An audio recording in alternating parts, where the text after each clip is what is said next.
اللهم ارحمنا بالقرآن.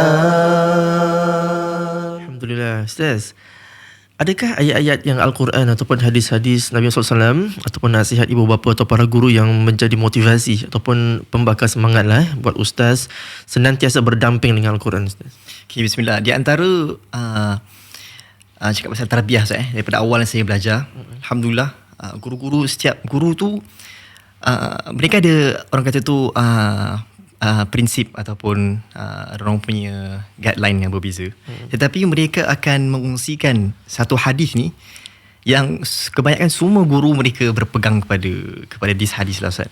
Hadis yang masyhur, yang masya-Allah, hadis daripada Uthman bin Affan radhiyallahu an. Nabi bersabda, khairukum man ta'allama al-Quran wa 'allamah. Hadis Bukhari. Ini orang kata tu sebagai pembakar semangat lah Ustaz. Sebagai talib, sebagai orang yang belajar Al-Quran, hatta sebagai guru yang mengajar. Jadi Nabi ni beri, orang kata tu, special Ustaz. Sebaik-baik, the best among you, siapa? Ialah mereka yang belajar. Okay? Dia bukan yang mahir Ustaz. Dia siapa yang ada keinginan belajar Ustaz. Belajar je Ustaz, dia dah dapat dah tu. Khairukum man ta'allama al-Quran wa 'allamah. Dan mereka yang mengajar. Jadi hatta ada hadis juga yang mengatakan siapa yang belajar, yang mereka orang kata tu merangkak Ustaz, merangkak ataupun sebenarnya mereka dia dapat 2 pahala dan sebagainya. Jadi ni adalah di antara, orang kata tu, pembakar semangat lah Ustaz. Dan juga ada hadis Nabi yang tentang bacalah Quran, sesungguhnya Quran ni kelak akan menjadi syafaat. Ini semua masya-Allah Ustaz, sebagai pembakar semangat untuk terus kita lagi giat lagi dekat berdampingan Al-Quran, insya-Allah. Ustaz.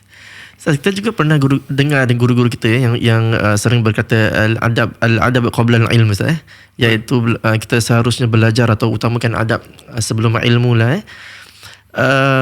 Mungkin Ustaz boleh kongsikanlah kita beberapa tata tertib ataupun adab apabila kita berinteraksi bersama Al-Quran, Ustaz.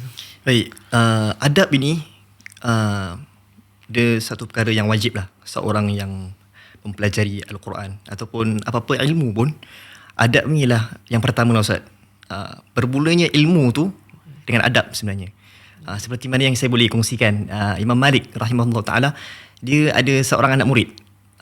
Yang ada kisah ni masyhur. Ada banyak kisah tentang adab ni, tapi di antara kisahnya ialah kisah ni, di mana anak murid Imam Malik ni, dia mengaji dengan Imam Malik ni selama 20 tahun. Okay? Tapi dalam masa 20 tahun tu, 18 tahun dia berkata, 18 tahun tu saya belajar dengan Imam Malik ni tentang adab sahaja. Jadi 2 tahun tu ilmu. Dia kata kenapa? Sebab Imam Malik ni, dia punya adab ni masya-Allah sangat tinggi.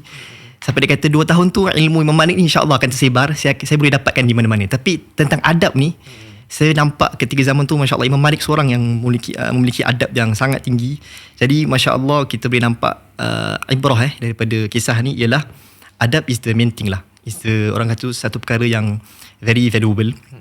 Dan ialah adab ini merupakan kunci sebenarnya, futuh dalam ulum lah, dalam ilmu.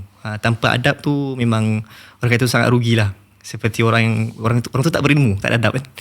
Jadi adab ni memang sangat-sangat penting, sangat diutamakan lah dalam kita punya pembelajaran. Jadi kalau tentang adab Al-Quran ni, antaranya of course kena berwuduk, okey. Kemudian menghadap kiblat. Tak ada masalah kita baca Quran tak menghadap kiblat, tak ada masalah. Cuma sebaiknya afdal antara adab, okey, menghadap kiblat dalam keadaan tenang, dalam wuduk. Kemudian waktu-waktu yang tertentu seperti selepas subuh kita baca Quran, baina maghrib dan isya kita hidupkan kita punya diri dengan kita punya rumah dengan bacaan Al-Quran. Dan mungkin saya boleh kongsikan Imam Nawawi rahimahullah, dia ada mengarang, dia seorang mujtahid, ulama yang besar. Dia telah mengarang sebuah kitab. Mungkin kitab ni masyhur pada setengah orang, mungkin ada orang tak tahu. Kitab ni bernama At-Tibyan fi Adabi Hamdil Quran. Ini masya-Allah, kitab ni memang powerful lah. Saya memang suka sangat bila buat masa ni. Sekarang kalau saya rasa macam down, saya nak, kalau kata tu, dapatkan saya punya energi balik, saya akan baca kitab ni tentang Quran lah. So kitab ni At-Tibyan ni, kitab ni Imam Nawawi karang, semuanya berkisahkan tentang Quran, fadilat Quran, masa yang terbaik bila baca Quran, bila adab seorang murid, adab seorang guru terhadap anak murid, khas semuanya tentang Quran sahaja. Jadi mungkin ada kat sini kat luar-luar sini ada jual Terjemahan. terjemahan, yes.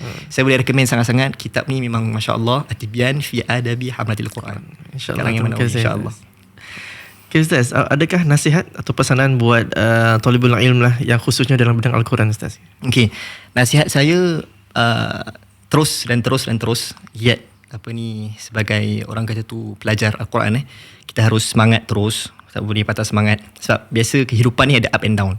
Sebab saya faham juga kadang-kadang ada orang tu belajar Quran tu mungkin mereka tak start daripada awal. Mereka start mungkin umur mereka dah, orang kata tu dah mungkin 12-13 tahun, dan mereka merasakan agak susah, payah nak mula belajar Quran, rasa susah.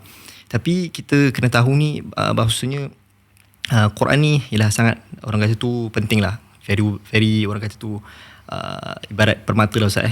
Sebab saya katakan tadi tu Quran betul valuable. Sebab kalau kita nak imbas kembali dulu para sahabat, para alim-alim ulama dulu, ilmu pertama mereka kuasai sebelum mereka menguasai ilmu-ilmu yang lain ialah Al-Quran. Kesemua mereka boleh katakan mereka semua hufaz, penghafal Quran.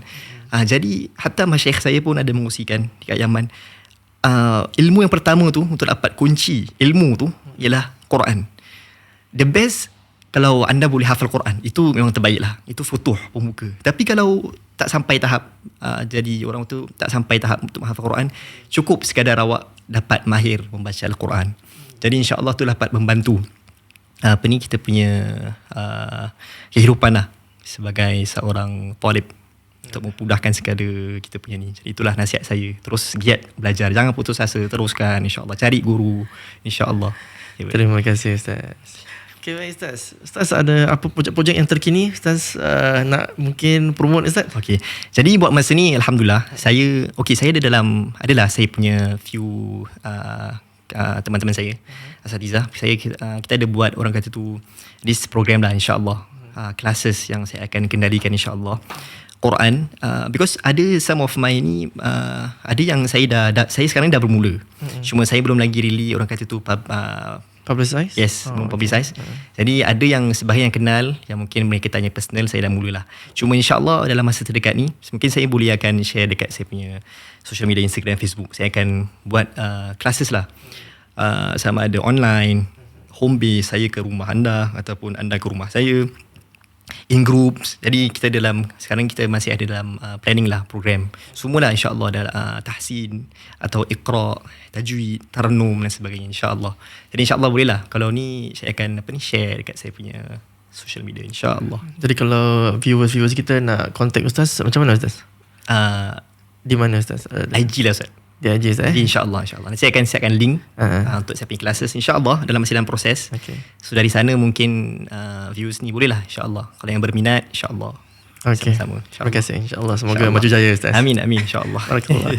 Baiklah Ustaz, terima kasih kerana meluangkan masa lah untuk bersama-sama kami dan berkongsi ilmu-ilmu. Ustaz dari jauh Ustaz datang Ustaz. Dan saya pasti dapat bermanfaat lah untuk diri saya, of course, dan juga kepada viewers kami lah. Terima kasih mengundang Ustaz. Sama-sama, kasih Ustaz. Alhamdulillah. Dan untuk menutup majlis kita pada hari ini Ustaz, kita minta izin Ustaz lah kalau boleh mempersembahkan sedikit bacaan Al-Quran buat kami. Tadi Ustaz dah bacakan surah Al-Mu'minun Ustaz dengan mujawad Ustaz. Betul. Okey, sekarang terpulanglah pada Ustaz persembahan Ustaz. Tafaddal, masyaallah Ustaz. Okay, insya-Allah. Jadi tadi saya dah kongsikan bacaan mujawad Tarannum Bayati. Jadi insya-Allah saya akan kongsikan cara bacaan murattal lah yang yang sering dibaca oleh Syekh Abdul Rahman As-Sudais, Imam Besar Mekah. Untuk pengungsian lagu yang beliau bawa ni sebenarnya lagu Ros. Bacaan dia. Okey, jadi insya-Allah saya bacakan Al-Fatihah dan juga sedikitlah surah Ar-Rahman insya-Allah.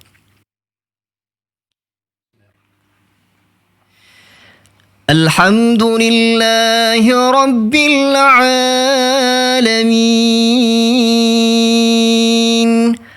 Ar-Rahmanir Rahim Maliki Yawmiddin Iyyaka na'budu wa iyyaka nasta'in اهدنا الصراط المستقيم صراط الذين أنعمت عليهم غير المغضوب عليهم ولا الضالين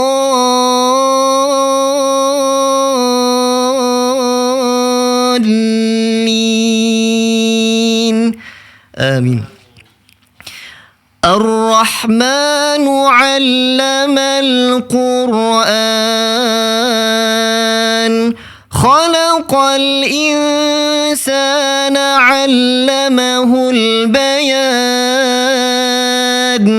الشمس والقمر بحسبان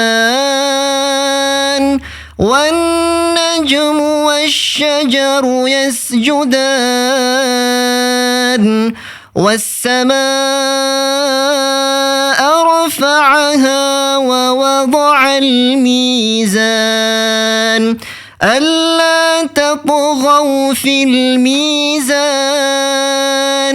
وأقيموا الوزن بالقسط ولا تخسروا الميزان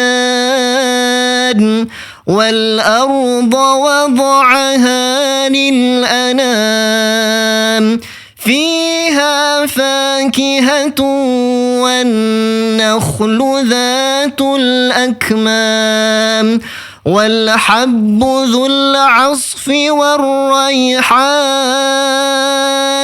فبأي آلاء ربكما تكذبان. Sadaqallahul Aliyul Azim, insya-Allah. Boleh saya sedikit? Alhamdulillah, terima kasih. Masya-Allah. Mekah. Alhamdulillah, terima kasih sekali lagi kepada Ustaz Muhammad bin Hassan dan juga kepada antum sekalian yang bersama-sama kami pada hari ini. InsyaAllah kita akan bertemu lagi lah di siri-siri yang akan datang. Till then, insyaAllah, Assalamualaikum warahmatullahi wabarakatuh. Waalaikumsalam. Allahumma arhamna bil Qur'an waj'alhu lana imaman wa nuran